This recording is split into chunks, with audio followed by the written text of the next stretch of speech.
আপনি কি জানেন পল পগবা এখন পর্যন্ত কতটি ক্লাবের হয়ে খেলেছে এবং তিনি হঠাৎ করে কেন হারিয়ে গেলেন? তবে চলুন জেনে আসি পল পগবার এই অজানা তথ্য সম্পর্কে। পল পগবা তার ক্যারিয়ারে 2টি ক্লাবের হয়ে খেলেছে।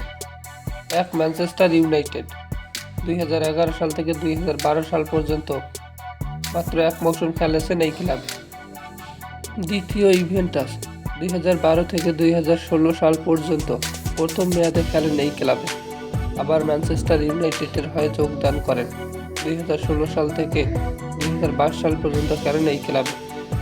তিনি পুনরায় ইভেন্টাসে যোগদান করেন 2022 থেকে 2024 সালে দ্বিতীয় মেয়াদে খেলেন এই ক্লাবে। তবে ইনজুরি ও ডোপিং নিষেধাজ্ঞার কারণে ম্যাচে অংশ নিতে পারেননি পল পগবা। যে সামান্য কয়েকজন মুসলিম ফুটবলার বিশ্বকাপ অর্জনের স্বাদ পেয়েছিল তাদের মধ্যে পল পগবা একজন। 2018 সালে ফ্রান্সের হয়ে এই মিডফিল্ডার বিশ্বকাপ অর্জন করেন। আমি আগেই বলেছি ইনজুরি এবং ডোপিং নিষেধাজ্ঞার কারণে খেলতে পারেনি। ডোপিং নিষেধাজ্ঞা কি? ডোপিং নিষেধাজ্ঞা হলো ক্রীড়াবিদদের উপর আরোপিত একটি শাস্তি যখন তারা নিষিদ্ধ ডোপিং পদার্থ ব্যবহার করে বা ক্রীড়ার নিয়ম ভঙ্গ করে।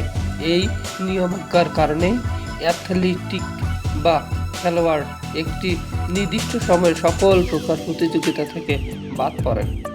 পল পগবার ক্ষেত্রে ইতালির অ্যান্টি ডোপিং সংস্থা NADOP টেস্টোস্টেরন নামক একটি নিষিদ্ধ পদার্থের উপস্থিতি তার ডোপিং টেস্টে পায়। তার দাবি এটি ছিল অনিচ্ছাকৃতভাবে গ্রহণ করেছিলেন চিকিৎসকের পরামর্শে, কিন্তু আদালতে এই যুক্তি গ্রহণ করেন। আসলে এই পদার্থগুলো গ্রহণ করলে শরীরের মাংসপেশি প্রসারিত হয় এবং শরীরের শক্তি দ্বিগুণ করে বা তারও অধিক। এই কারণে এই পদার্থগুলো গ্রহণ করে ফুটবলার। যদি ধরা পড়ে তার কেরিয়ার একদম শেষ। ভিডিওটি ভালো লাগলে লাইক কমেন্ট শেয়ার করতে বলবেন না। আল্লাহ হাফেজ।